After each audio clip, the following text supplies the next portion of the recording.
Buenas. Después de haber visto Las insondables pasiones de William Shakespeare, después de haber visto la grandeza de la era isabelina, después de haber contemplado cómo esta mujer convirtió a Inglaterra en una potencia y cómo Shakespeare dejó trazada en el alma humana la condición de las más profundas, sublimes y terribles pasiones, después de haber recorrido esa fase de la grandeza, vuelven los tiempos terribles. Nadie la tiene asegurada todo el tiempo. Vuelven los tiempos terribles porque después de la muerte de Isabel, Isabel muere después de 45 años de reinado. Y después de la muerte de Isabel, vienen los tiempos de Jacobo I. Y Jacobo I es el hijo de María Estuardo, reina de Escocia. Entonces, ella es católica, ¿se acuerdan que por eso fue el lío? Pues Jacobo también. Entonces, al ser católico Jacobo, pues vuelve a instaurar el catolicismo y empieza la persecución contra los protestantes, porque aquí es este tire y afloje. Mientras Inglaterra se define de una vez por todas religiosamente, va a atravesar muchas guerras, muchos cataclismos y muchas avatares. Aquí en este momento se van a definir una serie de circunstancias que son importantísimas, la definición religiosa y la definición política de Inglaterra.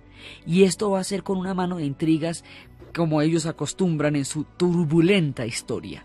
Entonces viene Jacobo I y otra vez vuelve y desorganiza ese equilibrio que Isabel había tenido y va a tratar otra vez de gobernar con poderes absolutos cuando allá de todas maneras había que transar con el Parlamento. Vuelve a instaurar una gran persecución religiosa y todo esto va convirtiendo ese periodo de Jacobo I y Carlos I, su hijo, va a ser un periodo de una turbulencia muy grande, va a ser un periodo de persecuciones, va a ser un periodo de intolerancia. Entonces, las persecuciones son de quiénes con quiénes. Siendo Jacobo y siendo Carlos I católicos, entonces las persecuciones son contra los protestantes. Y entre los protestantes hay particularmente un grupo que son los más puristas de todos, que son los puritanos. Ellos se llaman puritanos porque son puros, absolutamente puros, en el sentido en que están más allá de toda vanidad, de toda ostentación, de toda alarde. Entonces ellos no están ni con la iglesia anglicana, porque consideraban que ostentaba un poder demasiado lujoso, ni con la iglesia católica, porque les parece que la Iglesia Católica tiene una serie de elementos romanos. Precisamente esta gente es hija de la Reforma. Entonces ellos son, digamos, los puros de los puros. Los puritanos son estos tipos que vemos con esas capuchas negras, esos sombreros negros, las hebillas, todos vestidos de negro con esos cuellos blancos, esos con las hebillas en los zapatos así como con taconcito. Esos son los puritanos. Esos los hemos visto llegar donde los Ingalls, bueno, eso los hemos visto en muchas historias. Entonces resulta que el nivel de intolerancia tan grande que se va a desarrollar durante estos dos periodos va a hacer sentir que no hay lugar para los puritanos. La persecución religiosa, la barbarie, todas las persecuciones llevan barbarie, arbitrariedad.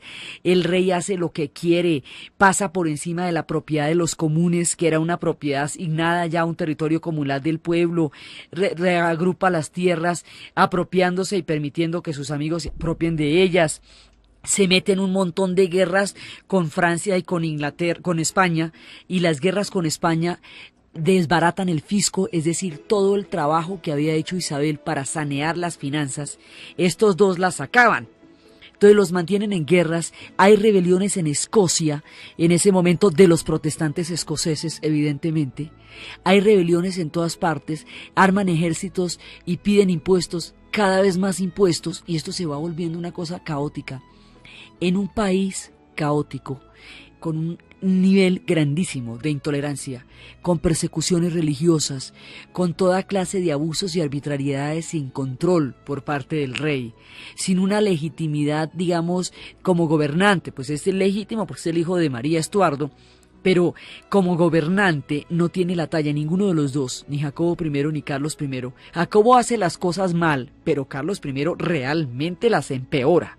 O sea, con él la cosa va a ser gravísima. Entonces, en estos dos periodos, hay un combo de gente que dice que ya no hay caso, que se pierde la posibilidad de un espíritu puritano en Inglaterra, que el ideal protestante que ellos querían no se va a poder lograr, porque ya hay una nueva dinastía católica, así que la posibilidad de retornar los protestantes al trono, por lo menos a simple vista, no se ve por ningún lado. La historia tiene márgenes de desesperación y de sin salida. En este momento, ellos se sienten una sin salida. Los puritanos sienten que no tienen para dónde agarrar, que Inglaterra ya no es una tierra para ellos, que las persecuciones hacen que ya no haya un espacio donde puedan ellos llevar a cabo su fe, donde puedan desarrollar su sentido de la religión, ya no hay donde. Y como se sienten desesperados cuando los pueblos se ven en estas abocados a estos caos sin esperanza, porque pues era una dinastía católica, eso no parecía que fuera una coyuntura, sino una situación por lo menos llamada a durar un tiempo largo, y ellos pues ya habían perdido las esperanzas de todo eso. Entonces, como habían perdido las esperanzas, cogen un barquito, estos puritanos, y se hacen a la mar. Y van a buscar a los otros territorios, van a buscar al otro lado del mar un sitio a donde llegar, donde puedan llevar su religión, donde puedan llevar su pensamiento, donde puedan llevar su fe. El barquito se llamaba el Mayflower. A ellos se les conoce con el nombre de los padres peregrinos. Se dirigían específicamente hacia Virginia, pero una tormenta los lleva hacia Plymouth, y se llamaba Plymouth por el puerto de donde zarparon en Inglaterra, y llegaron a Plymouth en invierno, y las naves sufrieron grandes averías, y había una situación de hambre, pasaron los tiempos más terribles, las situaciones más difíciles, y en medio de la dificultad de la situación y de las calamidades que les pasaron a los barcos y a las naves, y además ellos iban para no volver jamás. Ellos iban para quemar las naves, no regresar nunca más a Inglaterra. Pero su situación de supervivencia era desesperada a través de la tormenta que averió las naves. Entonces, los habitantes de América, de esa América que ellos conocieron, los habitantes, los indios que en ese momento gentilmente habitaban ese continente, los pueblos de la pradera, les brindaron su ayuda, les brindaron su hospitalidad, los ayudaron y les dieron, por supuesto no sabían, bueno, en qué se metían, eso ya es otro problema, pero les dieron su hospitalidad, les dieron su ayuda, les dieron comida, los salvaron de la tragedia, los salvaron del naufragio y dejaron posible la semilla de lo que sería un mundo donde pudieran habitar en su propia religión. Por la compañía, la hospitalidad, la ayuda, la solidaridad que recibieron de parte de los indios, en esa ocasión se celebra con un gigantesco pavo, que es un animal americano, cada año en Estados Unidos el Día de Acción de Gracias, ya llamado Thanksgiving, que es la manera de celebrar ese encuentro de solidaridad y de ayuda que permitió que los padres peregrinos del Mayflower pudieran sobrevivir en Plymouth y luego en Virginia para fundar lo que más adelante serían las 13 colonias. Ese es el origen de lo que después sería la nación americana. Y surge de las persecuciones contra los puritanos que se están desarrollando en tiempos de Carlos y en tiempos de Jacobo en Inglaterra, y que hacen imposible la vida para los que no son católicos en ese momento. Entonces son esas intolerancias y esas guerras, por eso es que decía el maestro Arciniegas que las utopías europeas solo se pudieron realizar en América, porque solamente en América se dieron las condiciones de libertad para que ellos llegaran con su fe. Entonces el tipo de fundación que va a tener la nación americana es una fundación que se hace sobre la base de una intolerancia religiosa que expulsa a pueblos a buscar territorios libres donde puedan ejercer su religión. Es una conquista religiosa, tiene unas características diferentes a las conquistas del sur, porque en América del Sur los motivos eran otros. Aquí eran comunidades. Estas comunidades de aquí van llegando después los cuáqueros, después van llegando todos esos diferentes grupos protestantes expulsados por la intolerancia religiosa y van creando las 13 colonias y van creando ese espíritu protestante tan profundamente arraigado que van a defender allá. Y de estos grupos hoy solamente queda un testimonio de lo que esa época fue, que son los Amish, que todavía viven como se vivía hasta el siglo XVIII. Hay una película que se llama, una película con Harrison Ford, que cuenta la historia de los Amish.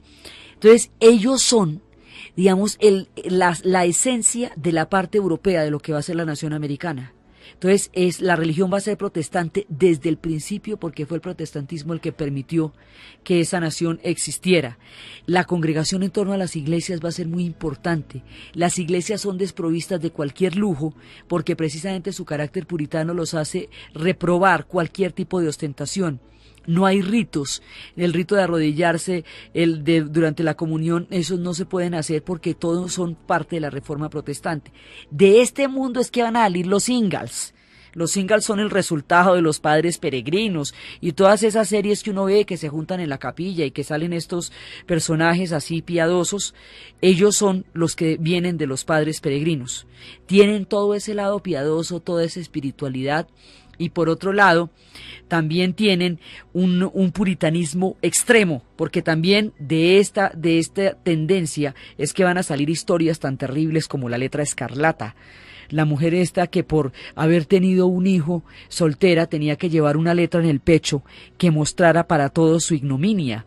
Eran situaciones bien difíciles y era un extremo de la fe porque estos eran puristas. Entonces los puritanos van a fundar la nación americana en el Mayflower. Por eso en Ginebra, donde está el mural de la Reforma, están ellos, están los padres peregrinos al lado de Calvino, al lado de Lutero, al lado de Zwinglio y al lado de un hombre del que vamos a hablar profundamente ahora, al lado de Oliverio Cromwell. Entonces, esto va pasando y se desprende de las guerras religiosas. Son las guerras religiosas las que dan origen a la nación americana. Ya los tenemos en ultramar, después sabremos de ellos, continuamos sabiendo de ellos. Mientras tanto, en Inglaterra, la cosa se agrava, se va poniendo cada vez más terrible. Jacobo I deja una situación de inestabilidad muy grande, pero Carlos I, a ese sí se le va la mano. Definitivamente se le va la mano, porque Carlos I quiere desconocer el Parlamento. Y desconocer el Parlamento en Inglaterra no se puede. Usted puede seducirlo, dominarlo, transar con él. Por ejemplo, la fortaleza de Enrique VIII lo tenía a su disposición, pero contaba con el Parlamento. La astucia de Isabel I hacía que convenciera al Parlamento de que le hiciera caso en las cosas que ella quería. Pero Carlos I va a desconocer el Parlamento. Lo va a desconocer y lo va a maltratar de una manera tan grande que le va a costar la mismísima cabeza.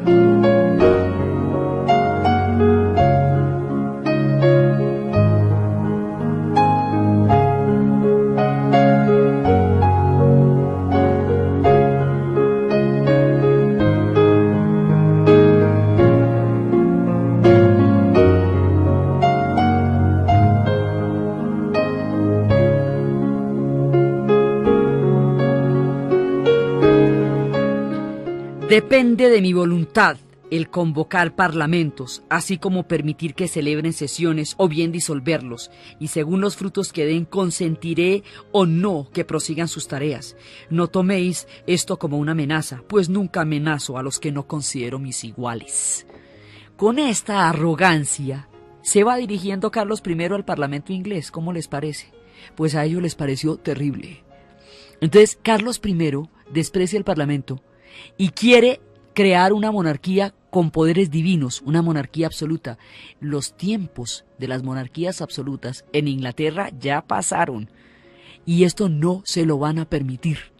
Entonces, en el Parlamento va a haber una gran cantidad de encontrones y va a haber cualquier cantidad de desavenencias y desacuerdos entre Carlos I y el Parlamento, porque Carlos I quiere eliminar los derechos fuera de su propia autoridad.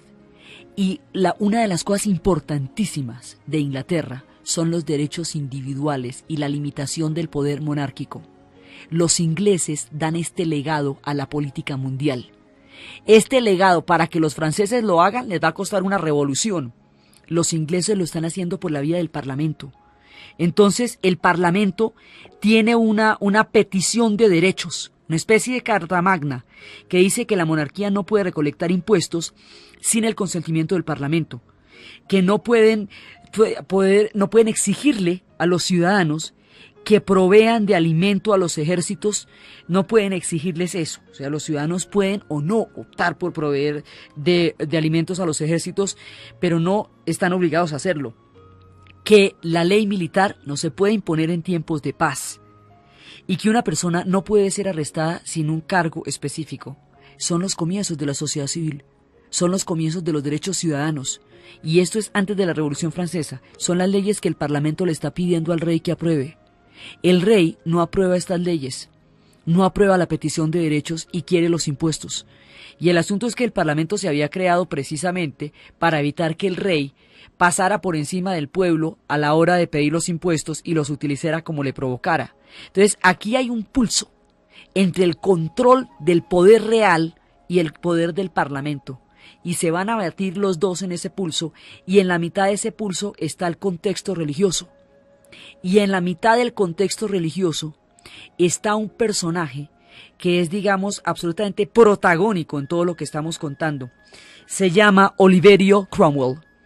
Es descendiente de ese Cromwell, del mismo Cromwell que lo habíamos visto haciendo toda clase de trampas en tiempos de Ana Bolena, ese canciller escurridizo que tuvo Enrique VIII, que le proponía toda clase de triquiñuelas y que fue también un artífice precisamente de la ruptura de Enrique VIII con el Papa. Es descendiente de ese. Entonces, Oliverio Cromwell es un personaje adusto, receloso. Al principio, cuando él habla en el Parlamento, él lo hace por motivos religiosos, porque dice que hay demasiadas concesiones hacia los ritos de Roma, y para ellos los ritos de Roma son precisamente el centro de la pelea. Entonces él no acepta que en las iglesias haya candelabros lujosos, ni que se produzcan los ritos católicos en las iglesias, porque dice que debe haber respeto a los cultos y a la libertad de cultos. En Inglaterra, al principio habla así en el Parlamento y no le paran muchas bolas. Va cogiendo fuerza. Lo van convenciendo también de que ese rey no tiene la capacidad para gobernar, pero que además es contrario a todos los puritanos. Cromwell es el más purista de los recontrapuritanos. Ese es, mejor dicho, así, de una sola pieza. Este tipo sí es todo de pies a cabeza, vestido de negro, con una expresión adusta, con unos ojos completamente inmóviles y fríos. Un tipo impresionante, con un carácter, mire, usted no imagina, con un carácter. Entonces, un personaje de esto se va a oponer a las veleidades de fanfarronas y arrogantes de Carlos I, y adivine quién gana. Va a ganar Oliverio Cromwell. El pulso entre el Parlamento y Carlos I va a llevar a que Carlos I cierre el Parlamento. Entonces, que lleve al ejército y cierre el Parlamento, pero es que de todas maneras él no puede cobrar impuestos si no es a través del Parlamento. Entonces, cada vez que necesita billete para poder emprender las guerras contra las rebeliones en Escocia y en España, le toca convocar al Parlamento. Entonces cada vez que abre el Parlamento no le aprueba los impuestos y el tipo vuelve y cierra el Parlamento, y en este tire y afloja debilita toda la estructura política y además prosigue la intolerancia religiosa, sofocando las rebeliones en Escocia y en todos los lugares, de manera que el descontento que crea es muy grande, hasta el punto en que desata la guerra civil de irresponsable, por no transar, por no lograr ningún tipo de equilibrio, por no entender que los tiempos de su autocracia no tenían ningún asidero, ningún respaldo en Inglaterra. En ese momento el tipo aboca a Inglaterra a la guerra civil, y ese periodo se conoce como el periodo de la guerra civil. Por eso les digo que es en estos contextos donde los padres peregrinos se van, porque la cosa no estaba como para hacer visitas, esto era terrible. Entonces lleva a Inglaterra a la guerra civil, y la guerra civil va a romperlos por dentro, y la guerra civil es el enfrentamiento de ejércitos que se reclutan. O sea, el rey recluta unos ejércitos y Cromwell va a reclutar otros, y va a reclutarlos entre los puritanos, haciendo mucho énfasis en que los ejércitos sean por convicción. No quiere mercenarios, no quiere aventureros, quiere puritanos de corazón, radicales, que estén dispuestos a enfrentarse al rey por las armas. Desafía la autoridad del rey se produce la guerra civil, se enfrentan los ejércitos y en los ejércitos que se enfrentan es donde se le ve a Cromwell la talla. El tipo es tremendo. Entonces, la talla de Oliverio Cromwell se ve en el campo de batalla y el tipo va ascendiendo cada vez más en la jerarquía militar hasta que llega al tope máximo y es desde ahí, desde su ascenso militar, que su talla histórica queda claramente demostrada y de ahí no lo va a parar nadie. Y nadie lo va a parar. Es que después de que él termina venciendo a Carlos I, en ese momento, él decreta que van a decapitar al rey. Carlos I es decapitado por órdenes de Oliverio Cromwell. Carlos I había cometido todos los errores que ustedes imaginen. En una época, en uno de esos cierres del Parlamento, mandó detener a Cromwell y a Pym y a Hastings, a los principales dirigentes de los puritanos. Ahora, en este momento, todas las cosas que les hizo a los puritanos, toda la gente que les maltrató, todas las tierras que les expropió, toda la arbitrariedad con que los trató, toda la violencia con que los persiguió, se le vuelve en su contra. Los viejos deseos de venganza, de los que hemos hablado en las pasiones humanas, gravitan en el alma sombría y tremenda de los puritanos, y los puritanos van a decapitar, particularmente Cromwell, va a decapitar a Carlos I, y va a crear un gobierno que va a llamar la Commonwealth. Después este nombre de la Commonwealth se usará como la Mancomunidad Británica y será mucho tiempo después el lazo que los ingleses tengan con los países que fueron en algún momento sus colonias. Pero eso es mucho más adelante, simplemente es para que recordemos the Commonwealth. Y en ese momento, en el contexto en que van a decapitar a Carlos I, en ese momento es cuando Alejandro Dumas, en la historia de los tres mosqueteros, publica una novela que se llama 20 años después, que la va a sacar, la sitúa en tiempos de Carlos I. En esa novela, en Francia están las guerras de la Fronda, y las guerras de la Fronda son la pelea entre la autoridad real y los poderes locales. Entonces estamos en la regencia de Ana de Austria, en los tiempos del cardenal Mazarino. Unos de los mosqueteros están apoyando al cardenal y otros están apoyando a los nobles en la guerra de las Frondas. La gracia de los tres mosqueteros siempre es que ellos siguen siendo amigos a pesar de que estén en bandos diferentes. Entonces, D'Artagnan y Porthos están con el cardenal y Athos y Aramis están con los nobles. Y el cuento es que juntos, por diferentes casualidades, van a llegar a Inglaterra a salvar a Carlos I de que lo decapiten. De eso se trata toda la novela. Entonces, además es maravillosa porque sabemos que lo van a decapitar. Entonces, lo que nos van a contar es cómo sucede todo eso. Entonces, llegan los tres mosqueteros a Francia, que en realidad son 4, y la idea, llegan a Inglaterra, y la idea es que ellos van a suplantar al verdugo que va a decapitar esa noche a Carlos I, lo van a emborrachar y abriendo un túnel secreto van a sacar a Carlos I de incógnito por entre los túneles y lo van a salvar. Pero ¿se acuerdan de la perversa Milady, que ha sido la enemiga de ellos desde siempre y que les había hecho todas esas maldades con Constanza y todo en los tres mosqueteros? La perversa de Milady manda a su hijo, el hijo de Milady se ofrece como verdugo y es él el que decapita a Carlos I. Entonces, de esa manera, Alejandro Dumas sitúa la segunda parte de los tres mosqueteros 20 años después en el contexto del momento en que es decapitado Carlos I. Aparte de esta delicia literaria, de la pluma magistral de Alejandro Dumas y de todo el amor y la amistad que siempre tendrían los tres mosqueteros del bando que estuvieran en el tiempo que estuvieran, Carlos I murió y Cromwell gobierna. Sube Oliver Cromwell. La película de Cromwell la protagoniza Richard Harris y es una película tremenda y al tipo le dan la talla que realmente tiene. Sube y este tipo es un puritano a ultranza. Entonces y empieza a prohibir los teatros, los vodevils, los deportes, las fiestas, todo lo que es chévere. Y empieza, porque es que acuérdate que los puritanos por un lado son piadosos en su fe, pero por el otro lado tienen un espíritu que es contrario a toda alegría. Entonces toda exuberancia, todo lo desborde, esto, digamos, este sustrato puritano es muy complicado porque si ustedes ven las brujas de Salem, una de las cosas por las cuales estas niñas fueron consideradas brujas era porque se desnudaban.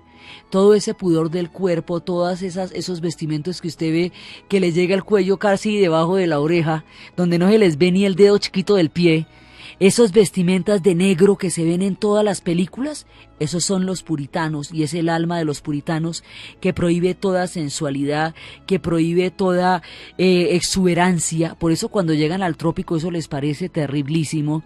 Y eso, digamos, es una de las tendencias que gravita dentro de las formas culturales de ellos y de las cuales Cromwell es a ultranza.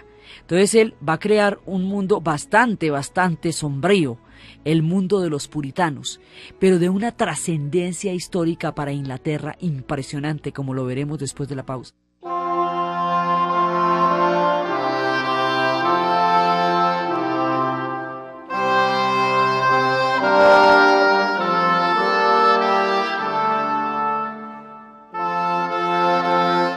El régimen de terror que se vivió y de oscurantismo que se vivió durante el tiempo de Carlos I exacerbó a los puritanos.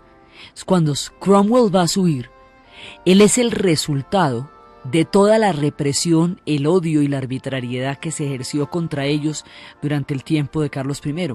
Y él, de otra manera, también va a ser terrible, porque va a desatar una represión contra los católicos muy grande, porque considera que los católicos son sus enemigos fundamentales, que es Roma, que es el catolicismo romano, el que es el enemigo fundamental del tipo de iglesia que él quiere que Inglaterra tenga. La figura que Cromwell va a utilizar es la de Lord Protector.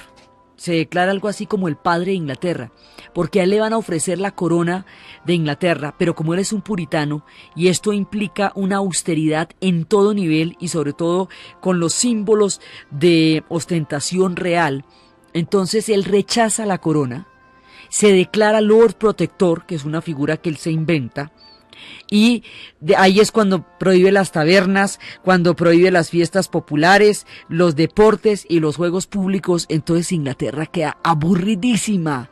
Estos espíritus puritanos de vez en cuando resurgen en las diferentes sociedades cuando les da por cerrar todos los lugares donde la gente pretenda por lo menos reírse.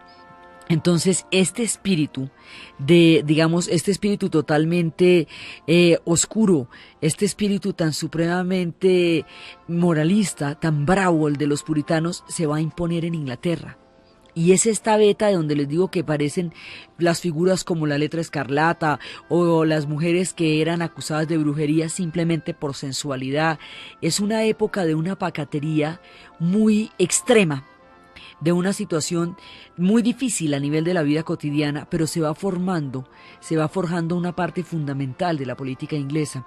Entonces, como el enemigo de él son los católicos, entonces básicamente son España y son Roma, porque es el catolicismo romano aquel que él combate con tanta severidad. En ese momento estalla una gran rebelión en Irlanda, y la rebelión en Irlanda, los irlandeses son católicos, siempre han sido católicos, el catolicismo irlandés es proverbial desde los tiempos de San Patricio, desde sus orígenes celtas, desde sus particularidades, hace a la esencia de Irlanda el ser católica. En este contexto de persecuciones, Irlanda entra en rebelión, y la rebelión, que va a ser apoyada indirectamente por España, digamos, por debajo de cuerda, pero es una rebelión del pueblo irlandés. La rebelión que va a tener Irlanda contra Cromwell va a ser aplastada de la manera más terrible. Va a ser tan grave que él, para los irlandeses, es el verdugo de Irlanda, el asesino de Irlanda. Desde el punto de vista inglés, Cromwell es un personaje de una talla y de una grandeza de la cual los ingleses se sienten orgullosos, porque puso fin a la arrogancia y a la tiranía del rey, afianzó el mundo protestante y de todas maneras, durante todo el tiempo en que se opuso en calidad de parlamentario a la autoridad del rey, logró forjar muchísimo lo que es el control que el parlamento va a hacer sobre la autoridad real, aunque paradójicamente Cromwell va a ser el que después, cuando el Parlamento no le pare bolas, él lo va a cerrar.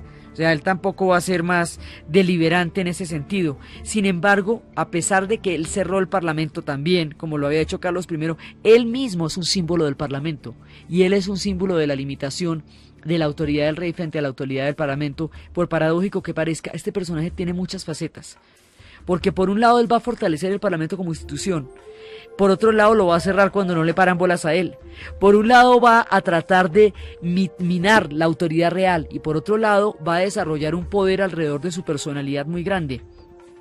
Pero para los ingleses este es uno de sus héroes, es uno de sus personajes importantes y es uno de sus personajes históricamente fundamentales. Para los irlandeses es el verdugo.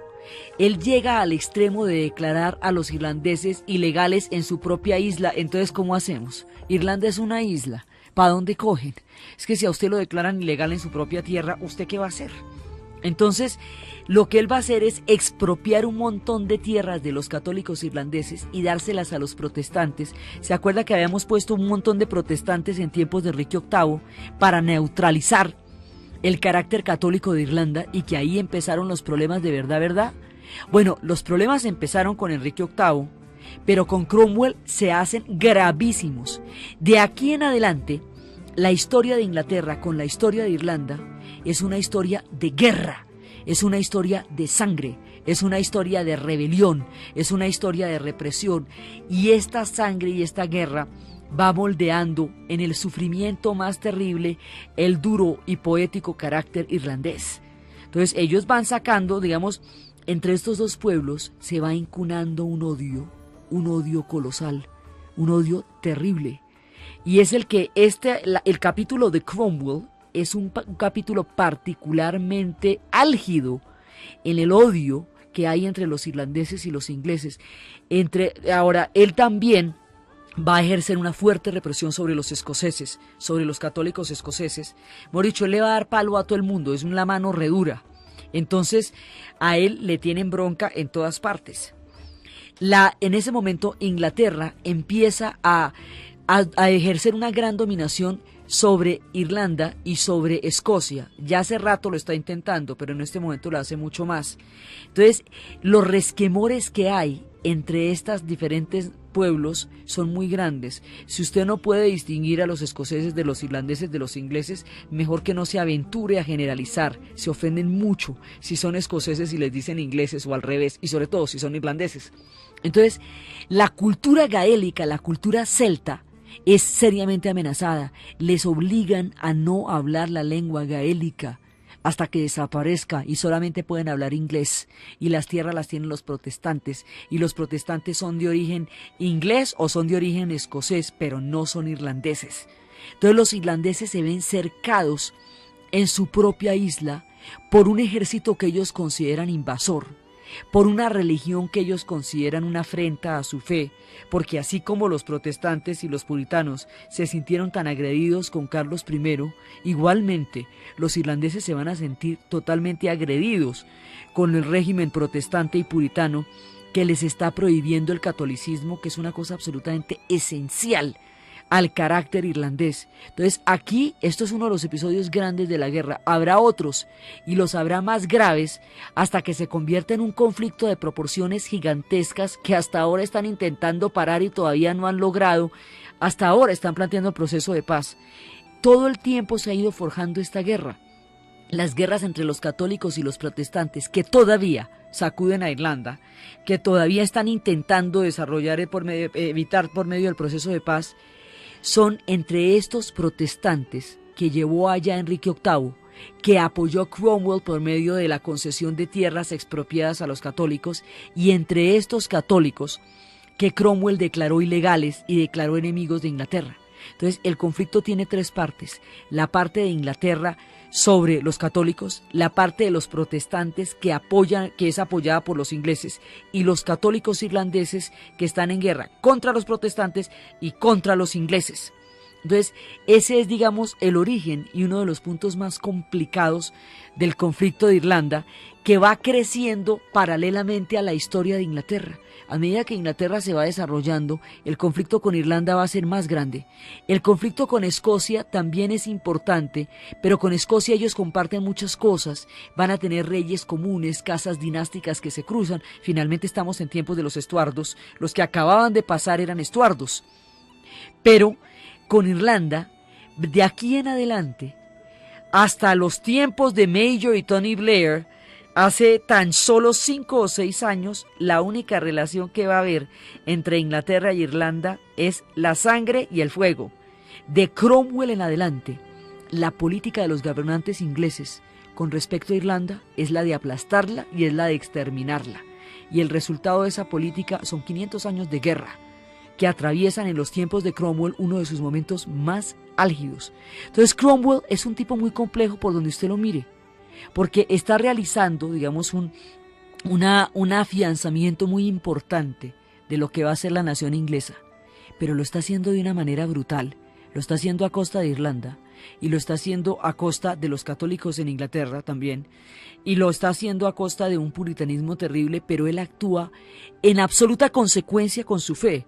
Vamos, este tipo es un hombre íntegro y todo lo que hace lo hace en la absoluta convicción de que está actuando bajo el mandato del Señor y que es el Señor el que le está diciendo que haga esas cosas.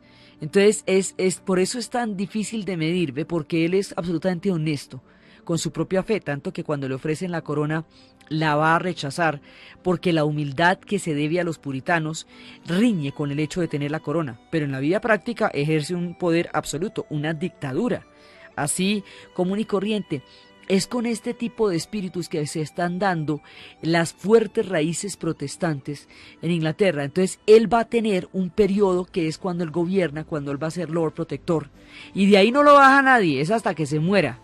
Lo que pasa es que es un periodo corto, pero definitivo en la historia de Inglaterra, porque ya después de la muerte de Oliverio Cromwell, el siguiente rey tiene que comprometerse a respetar los derechos de los protestantes. Después de él, instauran de nuevo las dinastías, y entonces ahora viene un Carlos II y un Jacobo II, pero ellos ya están perfectamente, digamos, controlados por el Parlamento. Ya de ahí en adelante ellos no van a poder pasarse por la faja al Parlamento. El Parlamento va a controlar la autoridad real, y de aquí en adelante, después de la muerte de Cromwell y ya con la restauración de Carlos II, de aquí en adelante la autoridad real va a quedar para siempre subordinada al Parlamento. Es decir, el pulso entre el Parlamento y el rey lo ganó el Parlamento. Inglaterra es desde entonces un país parlamentario, un régimen parlamentario, y los derechos políticos y civiles que se reclaman hoy para todas las sociedades son el producto de estas luchas internas. Entonces, de aquí en adelante, al siguiente rey se le obliga a respetar a los protestantes y a respetar los derechos individuales de los ciudadanos. Esto de los derechos individuales, esto del derecho de opinión, de no ser perseguido por su pensamiento, todo eso se va desarrollando en Inglaterra. A fuerza de todas estas intolerancias se va imponiendo como ley. Y de aquí en adelante la monarquía va a ser constitucional, va a ser parlamentaria, digamos. Está mediada por el Parlamento, y el Parlamento tiene que aprobar las leyes. El rey no puede tomar decisiones sin consultar con el Parlamento. Eso hace a la esencia de la nación inglesa.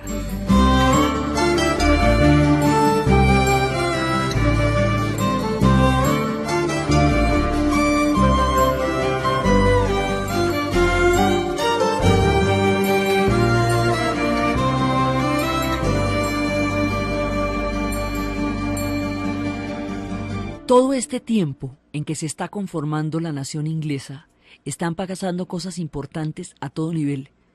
En la filosofía están apareciendo unos tipos de talla mayor.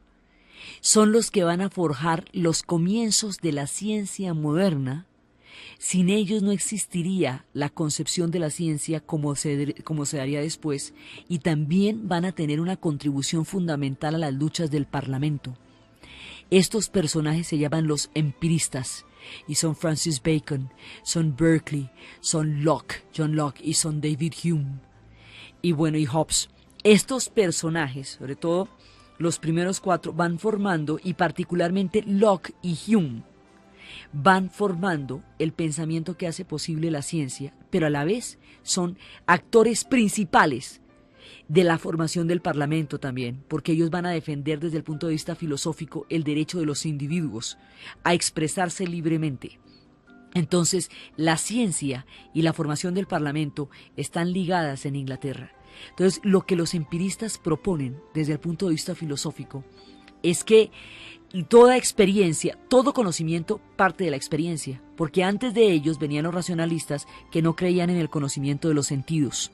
Creían que solamente a través del pensamiento era como el hombre podía entender el mundo sin necesidad de una experiencia externa. Los racionalistas eran Descartes, era Leibniz y era Spinoza. En reacción a los racionalistas viene esta corriente que es inglesa, que son los empiristas.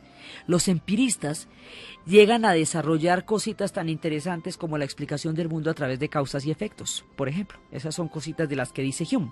Entonces Hume dice, mire, para que nosotros sepamos que haya una causa y un efecto, tiene que haber una serie de reglas, tiene que haber una contigüidad, regularidad y sucesión. Es decir, si yo digo que a mí la mano se me quemó porque la puse en un fogón, la mano se me tiene que quemar después de que la puse en el fogón y no antes, porque si se me quema antes, no fue con el fogón que se me quemó. Si yo digo que es que el fogón es el que me quema la mano, cada vez que la pongo se me tiene que quemar para que sea esa la causa.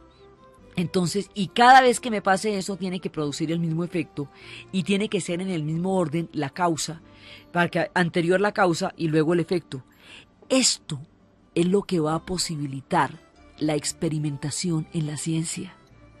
Y la ciencia viene con un proceso, acuérdese que durante todo el medioevo, la ciencia estuvo totalmente subordinada a la religión y fue desde la teología que se hizo la filosofía del medioevo. Los ingleses van a hacer un aporte fundamental a esta transición. Desde la navaja de Occam, en los tiempos del final del medioevo, cuando Occam decía que uno no debe echar más carreta de la necesaria para explicar algo, que si usted tiene una cosa que puede explicar en 3 premisas, no la debe explicar en 4, la navaja de Occam. Las cosas deben explicarse solamente en los términos necesarios y suficientes para ser comprendidas. Entonces, Occam le baja la carreta a la cosa. Y ya los empiristas la contrastan con la realidad y son capaces de medirla. Entonces dicen, bueno, no solamente tiene que ser comprobable, ellos creen, Locke creía que el hombre era una tabula rasa, es decir, que antes del nacimiento y de la experiencia no tenía ningún conocimiento, no traía ningún tipo de conocimiento, y todo lo iba a desarrollar a través del contacto con la experiencia. Iban a crear las bases de la ciencia, y con ellos, y al lado de ellos, el propio de los propios, Isaac Newton. Entonces, en esta época, el empirismo va desarrollándose desde 1600, en los siglos XV, XVI, XVII y XVIII. Sí, pero en esta época, en los tiempos de Locke y Hume, es cuando se está afianzando mucho más como movimiento. Entonces, paralelamente, ellos están aportando a la filosofía occidental la base de la experimentación científica. Y Newton, por su lado, nos deja la herencia de entender la ley de la gravedad, entender que la misma fuerza que mantiene a la luna dándole vueltas a la Tierra es la misma que hace que los objetos se caigan, una fuerza en el centro de la Tierra que atrae a los cuerpos que se llama gravedad, y logra explicarlo mediante las derivadas y las integrales que él desarrolló para explicar el movimiento y que Leibniz había desarrollado para explicar el origen divino de las mónadas. El asunto es que estos personajes son gigantes mentales que están sucediendo y creando la filosofía y la ciencia moderna en los momentos en que se está creando el Parlamento, en los momentos en que la literatura está desarrollando grandes personajes, como la historia de un hombre que en una expedición desarrolló tal nivel de conflicto con la gente que lo estaba llevando, que decidieron dejarlo solo en una isla porque decían, este tipo si nos lo llevamos nos va a cagar a todos. Entonces una pelea terrible entre este tipo que se llama Selkirk y la marinería. A Selkirk lo dejan en una isla, en un archipiélago de Juan Fernández, y cuando lo dejan en el archipiélago de Juan Fernández, el tipo va a vivir ahí, de ahí en adelante, y más adelante, 5 años después, ya estamos en 1709, lleva a un duque y se pone a hablar con él. Casualmente llegó a la isla y se va a encontrar con este personaje que lleva 5 años en la isla feliz de la vida y ha desarrollado toda una historia. Cuando esta historia de la vida real llega a las manos de un periodista muy agudo, muy crítico, muy sagaz, este personaje, el periodista, va a transformar la historia en una novela impresionante. Va a novelarla de la manera más maravillosa. A este personaje, inspirado en la historia de Selkirk, lo conoceremos como Robinson Crusoe. Y el que lo escribe, el periodista sagaz, este hombre de esta gran rapidez mental, es Daniel Defoe. Entonces, estamos en los tiempos en que Daniel Defoe escribe Robinson Crusoe. Estamos en los tiempos en que Newton descubre la gravedad. Estamos en los tiempos en que Locke y Hume sientan las bases del empirismo. Estamos en los tiempos en que el capitán Cook navega a Australia. Entonces, todo esto está pasando en Inglaterra al tiempo, ¿sí ve? Mientras están pasando todas estas guerras religiosas, mientras están pasando todo este montón de cataclismos entre el rey y entre el parlamento y entre los católicos y los protestantes, simultáneamente se están desarrollando todas estas formas en el pensamiento. Por eso las sociedades no pueden tener visiones totalizantes. Inclusive en medio de los conflictos más grandes se pueden estar desarrollando cosas muy importantes a otro nivel en la sociedad, como está pasando en ese momento en Inglaterra. Entonces sí, están en un conflicto tremendo, pero al mismo tiempo están sentando las bases de la ciencia moderna, porque las sociedades humanas son llenas de matices. Entonces, cuando los pueblos se sienten desesperados por sus conflictos, no deben dejar de lado que también en esas épocas se están desarrollando cosas importantes y ellos están desarrollando pensamiento para el resto del mundo.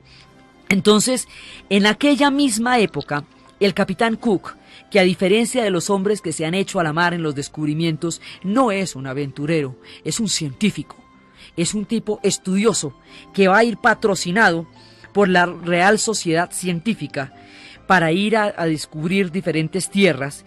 Este personaje, como es un científico y es un estudioso, en una de las cosas que hace en la expedición es inventarse el zumo de limón y el zumo de manzana para impedir que los marineros se mueran de escorbuto, lo cual hace que se pierdan menos marineros gracias a sus remedios de los que se perdieron en todas las guerras napoleónicas, porque el escorbuto mataba más gente que la guerra. Entonces, tiene estos éxitos y él va a llegar a una zona que solamente estaba intuida por los griegos, que decían que si la Tierra era simétrica y en la parte de arriba había grandes bloques continentales, en la parte de abajo tendría que haber un bloque continental paralelo, equivalente, por la simetría de la Tierra. Y como sería tan al sur, ya sería muy austral, y como sería tan austral, lo llamarían Australia. El capitán Cook circunnavegará Australia y Nueva Zelanda y dará la vuelta al Ártico, y en sus navegaciones en Australia y Nueva Zelanda, como está patrocinado por la Sociedad Científica de Real, los nombres que le va a poner a las islas o son los nombres de las tierras que existen en Inglaterra, como Nueva Caledonia, Caledonia es Escocia, o le va poniendo los nombres de las diferentes ciudades, o le va poniendo los nombres de aquellos que patrocinaron las expediciones.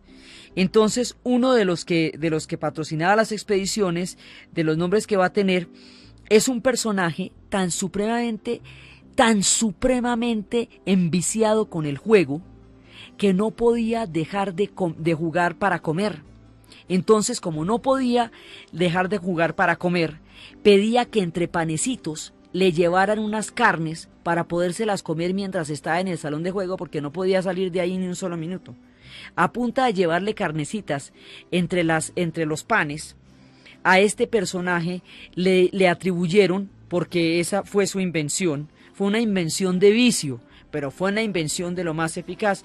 El personaje se llamaba Lord Sandwich y se inventó los sándwiches, y es por él que el capitán Cook le pone a las islas, una de las islas que quedan, que hoy son Hawái, le pone las islas Sandwich. Después esa moda se convertirá en toda una imitación en Inglaterra, y ya la gente le va a meter salchichas y le va a meter jamones y le va a meter más cosas a los panecitos, y hoy por hoy la gente, ya no por vicio sino por afán, tiene que recordar a Lord Sandwich, por cuyo nombre están unas islas. en la mitad del Pacífico.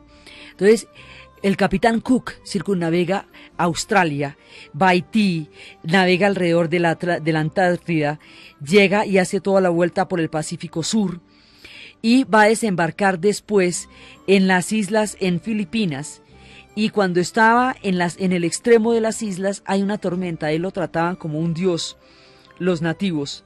Pero va a haber una tempestad, la tempestad va a romper las naves. Cuando los nativos ven que la tempestad no rompe las naves de los blancos y que los blancos, mejor dicho, no tienen toda esa magia y no son tan poderosos como dicen, se sienten absolutamente defraudados. Y cuando se sienten absolutamente defraudados, ya en la última parte de la travesía por las islas, después de haber pasado por todas las islas del Pacífico, después de haber circunnavegado por todos lados, en la última parte de la expedición, cuando las naves van a ser arrestadas por la tormenta, los nativos y todos aquellos que habían creído en él a un dios se sienten defraudados y lo matan. Y es ahí, en ese punto, donde va a morir a manos de unos de los habitantes de las muchas islas que circunnavegó el capitán Cook. Entonces, en esta época se están desarrollando las campañas inglesas en ultramar.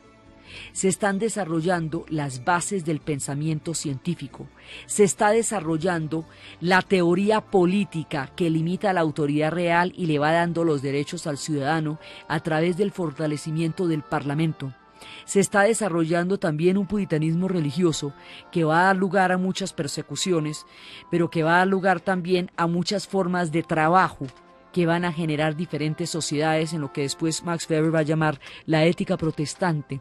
Y en estos tiempos se están desarrollando todas estas cosas. Entonces, cuando después de Carlos II y Jacobo II va a haber de nuevo la amenaza de una dinastía católica que se preserve, hacen un trato con una mujer que es la hija protestante de Jacobo II, y la van a casar con Guillermo de Orange, rey de Holanda. La Orden de Orange sella para siempre el protestantismo en Inglaterra. En este punto de la historia, Inglaterra se ha definido. De aquí en adelante será protestante, será parlamentaria, y de aquí en adelante ha forjado los puntos fundamentales de su esencia política, científica y social. Entonces, desde el extremo y terrible carácter de Oliverio Cromwell, la arrogancia increíblemente carente de inteligencia de Carlos I, la genialidad de Locke y de Hume, la mente prodigiosa de Newton, la agudeza de Daniel Defoe, la audacia del capitán Cook, desde todas estas tierras donde se van formando la esencia de lo que va a ser la nación inglesa, en la narración Diana Uribe y en la asistencia técnica César Moreno, y para ustedes un feliz domingo. Muchas guerras, muchos cataclismos y muchas avatares. Aquí en este momento se van a definir una serie de circunstancias que son importantísimas: la definición religiosa y la definición política de Inglaterra. Y esto va a ser con una mano de intrigas, como ellos acostumbran en su turbulenta historia. Entonces viene Jacobo I y otra vez vuelve y desorganiza ese equilibrio que Isabel había tenido, y va a tratar otra vez de gobernar con poderes absolutos, cuando allá de todas maneras había que transar con el Parlamento. Vuelve a instaurar una gran persecución religiosa, y todo esto va convirtiendo ese periodo de Jacobo I y Carlos I, su hijo, va a ser un periodo de una turbulencia muy grande, va a ser un periodo de persecuciones, va a ser un periodo de intolerancia. Entonces, las persecuciones son de quiénes con quiénes. Siendo Jacobo y siendo Carlos I católicos, entonces las persecuciones son contra los protestantes. Y entre los protestantes hay particularmente un grupo que son los más puristas de todos, que son los puritanos. Ellos se llaman puritanos porque son puros, absolutamente puros, en el sentido en que están más allá. Buenas. Después de haber visto las insondables pasiones de William Shakespeare, después de haber visto la grandeza de la era isabelina, después de haber contemplado cómo esta mujer convirtió a Inglaterra en una potencia y cómo Shakespeare dejó trazada en el alma humana la condición de las más profundas, sublimes y terribles pasiones. Después de haber recorrido esa fase de la grandeza, vuelven los tiempos terribles. Nadie la tiene asegurada todo el tiempo. Vuelven los tiempos terribles porque después de la muerte de Isabel, Isabel muere después de 45 años de reinado.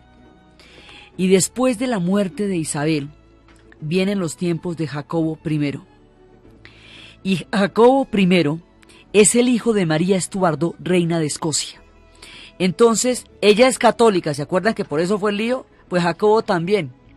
Entonces, al ser católico Jacobo, pues vuelve a instaurar el catolicismo y empieza la persecución contra los protestantes, porque aquí es este tire y afloje. Mientras Inglaterra se define de una vez por todas religiosamente, va a atravesar de toda vanidad, de toda ostentación, de toda alarde. Entonces ellos no están ni con la iglesia anglicana, porque consideraban que ostentaba un poder demasiado lujoso, ni con la iglesia católica, porque les parece que la iglesia católica tiene una serie de elementos romanos. Precisamente esta gente es hija de la Reforma.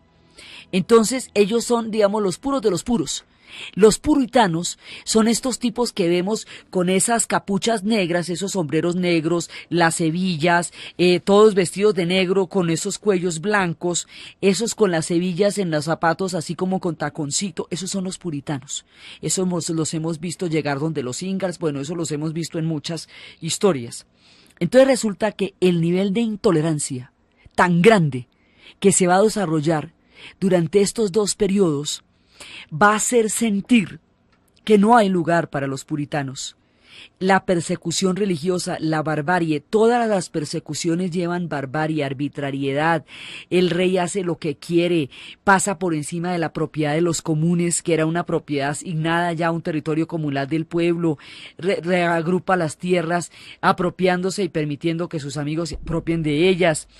Se mete en un montón de guerras con Francia y con Inglaterra, con España, y las guerras con España desbaratan el fisco, es decir, todo el trabajo que había hecho Isabel para sanear las finanzas. Estos dos las acaban. Entonces los mantienen en guerras. Hay rebeliones en Escocia, en ese momento de los protestantes escoceses, evidentemente. Hay rebeliones en todas partes, arman ejércitos y piden impuestos, cada vez más impuestos, y esto se va volviendo una cosa caótica.